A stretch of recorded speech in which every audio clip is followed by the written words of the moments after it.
I'm director of Mr. Celebrity. అందరికీ నమస్కారం అండి. ఇక్కడికి వచ్చిన పర్చూరి వెంకటేశ్వర గారికి, మన సాయి మాధవరావు గారికి స్పెషల్ థ్యాంక్స్ అండి. నమస్తే అండి. ఈ సినిమా ఒక 8 నెలల క్రితం స్టార్ట్ అయిందండి. నేను ఫస్ట్ అంటే హీరో గారిని చూసి కథ చెప్పడానికి ఆయన దగ్గరికి వెళ్ళాను. ఈ కథ చాలా డిఫరెంట్ కథ అండి. అంటే అందరూ చెప్పేదే, కానీ ఈ సినిమా చూసిన తర్వాత అంటారు ఒక టైప్ ఎక్స్పెరిమెంట్ కూడా. ఆ కథ చెప్పిన తర్వాత ఆయనకి బాగా నచ్చింది, చేద్దామని చెప్పారు. ఆయన ఇచ్చిన భరోసాతో నేను తర్వాత మా ప్రొడ్యూసర్ గారిని కలిశానండి. ఆయన కూడా బాగా నచ్చింది. తర్వాత ప్రొడ్యూసర్ గారిని తీసుకుని ఆయన దగ్గరికి వెళ్ళినప్పుడు స్క్రిప్ట్ పెద్ద ఆయనకి చూపించావా అని అడిగారు. నేను బౌండరీ స్క్రిప్ట్ ఆయనకి చూపించానండి. ఆయన చిన్న చిన్న కరెక్షన్స్ అన్నీ చేసి ప్రొసీడ్ అని అన్నారు.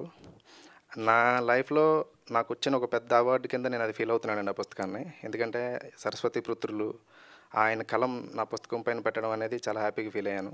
ఆయన ఇచ్చిన ఆ మార్పులు చేర్పులు అన్నీ చేసుకుని ప్రాపర్గా షూటింగ్ స్టార్ట్ చేసి ఎక్కడ ఇబ్బంది లేకుండా చాలా బాగా చేసామండి షూటింగ్ అంతా. ఇంకొకటి మా హీరో గారు కూడానండి, ఆయన బోర్నే గోల్డెన్ స్పూను. బట్ నా సెట్లో ఎప్పుడు కూడా ఆయన ఒక్కరోజు కూడా అందరికంటే ముందే వచ్చి మమ్మల్ని అందరూ ఎంకరేజ్ చేస్తూ బాగా ముందుకు తీసుకెళ్లారండి. ఫస్ట్ సినిమా ఎలా చేస్తారో ఏంటో అనుకున్నాం, కానీ ఆయన స్టేజ్ ఎక్స్పీరియన్స్ కానీ ఇవన్నీ ఉండడం వల్ల చాలా బాగా వచ్చిందండి సినిమా. తర్వాత మా ప్రొడ్యూసర్ గారండి, మేము ఈ సినిమా మొదలెట్టినప్పుడు జస్ట్ మేము ఏదో చిన్నగా అయితే అనుకోలేదండి. మంచి మంచి ఒక క్యారెక్టర్లు ఉన్నాయి, అవన్నీ కూడా డిస్కస్ చేస్తున్నప్పుడు ఆయన ఎక్కడ తగ్గకుండా మీకు ఎవరిని కావాలని చెప్పి అందరినీ మాట్లాడి అందరినీ మాకు ఇచ్చి ముందుకు తీసుకెళ్లారండి. ఇంకా మా సినిమాలో ఈ సినిమా గురించి మాట్లాడాలంటే మీకు అక్కడే ఉందండి. నీకు తెలిసింది మాట్లాడడం స్వేచ్ఛ, తెలియంది మాట్లాడడం నేరం. అంటే ప్రజెంట్ మన చూస్తూనే ఉంటున్నాం, ఎవరో ఒకరి మీద, సెలబ్రిటీ మీద కానీ ఎవరో ఒకరి మీద మనం ఊరికనే ఏదో ఒకటి పుకారు మాట్లాడడం, సెలబ్రిటీ అయిపోవడం, అందరూ ఇదే టార్గెట్ చేస్తున్నారండి చాలామంది. సో మెయిన్ నేను లైన్ కింద అదే తీసుకున్నాను. సాధారణ వ్యక్తి నుంచి సెలబ్రిటీ వరకు ఎంతోమంది ఇబ్బంది పడుతున్న ఒక చిన్న సమస్యను తీసుకుని దాన్ని ప్రజెంట్ ట్రెండ్కి తగ్గట్టుగా స్క్రీన్ ప్లేలో మార్పులు ఇవన్నీ చేసుకుని ఒక థ్రిల్లర్ మూడ్లో నేను చెప్పాలనుకున్న విషయాన్ని బలంగా చెప్పానండి. అది సినిమా చూసినప్పుడు మీకు క్లారిటీగా తెలుస్తుంది. ఈ మా అనుకోవడానికి చిన్న చిన్న సమస్యలేనే అనిపిస్తుందండి, చిన్న మాటే కదా, చిన్న విషయమే కదా అని. కానీ దానివల్ల సఫర్ అయిన జీవితాలు మనకు కనిపించినప్పుడు అనిపిస్తూ ఉంటాయి, అరే ఇంత ఎఫెక్ట్ చూపిస్తుందని. చాలామందికి తెలుసండి, రీసెంట్గా బోల్డ్ చాలా చాలా రూమర్స్ అన్ని విని పెద్ద పెద్ద సెలబ్రిటీస్ జీవితాల్లోనే చాలా మార్పులు గమనిస్తూ ఉన్నాం. మెయిన్ కంటెంటే అదండి. చాలా స్క్రీన్ ప్లే కూడా అసలు క్లైమాక్స్ అనేది డిఫరెంట్ అండి. ఇది మీరు సినిమా చూసిన తర్వాత మీరే చెప్తారు. సో ఈ సినిమాలో నాకు మెయిన్ 3 పాత్రలు అండి. మన ఆల్మోస్ట్ 3 హీరోలు అనుకోవాలా, మా హీరో, హీరోయిన్ అండ్ రఘుబాబు గారు. త్రూఅవుట్ వీళ్ళు సినిమా జర్నీ ఉంటుందండి. ప్రజెంట్ సొసైటీలో ఉన్న కొంతమందిని రిప్రజెంట్ చేస్తూ ఆ రోల్ ఉంటుంది.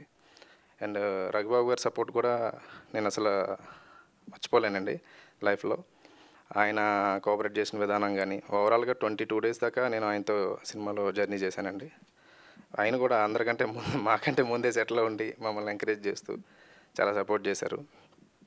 ఇంకా తర్వాత వరలక్ష్మి గారండి. ఆ వరలక్ష్మి గారి రోల్ కూడా చాలా డిఫరెంట్ రోల్ అండి. అంటే సొసైటీలో ప్రజెంట్ సఫర్ అవుతున్న పర్సన్లో ఆమెను రిప్రజెంట్ చేసాం మనం.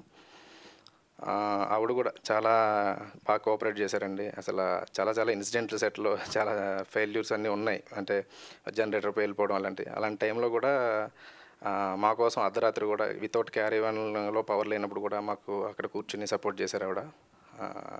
చాలా థ్యాంక్స్ అండి ఆవిడకి కూడా. మాకు ప్రీ రిలీజ్ ఈవెంట్లో మొత్తం అందరినీ మళ్ళీ చూస్తామండి. అండ్ ఇంకా ఈ సినిమాలో పనిచేసిన టెక్నీషియన్ అందరికీ కూడా వాళ్ళందరి సపోర్ట్ కూడా నాకు చాలా బాగా ఇచ్చారండి. మా కెమెరామెన్ గారు, మా ఎడిటర్ గారు అందరూ కూడా, సో మా ఫైట్ మాస్టర్, వీళ్ళందరూ కూడా చాలా బాగా సపోర్ట్ చేశారు. నేను ఒక చిన్న కంటెంట్ని చాలా పెద్దగా చెప్పాలని ట్రై చేస్తున్నానండి. బట్ అది చిన్న కంటెంటే, కానీ సమాజాన్ని చాలా ఇబ్బంది పెడుతున్న కంటెంట్. సో అందరికీ నచ్చుతుందని, అది చూస్తున్నప్పుడు కూడా అందరూ వాళ్ళకి తెలిసిన వాళ్ళని కానీ చూసుకుంటారని నేను అనుకుంటున్నాను. సో థ్యాంక్స్ అండి ఇక్కడ వచ్చిన అందరికీ పాత్రికేయ మిత్రులకి అందరికీ సపోర్ట్ చేయండి. థ్యాంక్స్ అండి. Thank you thank you so much sir. And ఎన్నో అద్భుతమైన కథల్ని మన అందరి ముందుకి తీసుకొచ్చి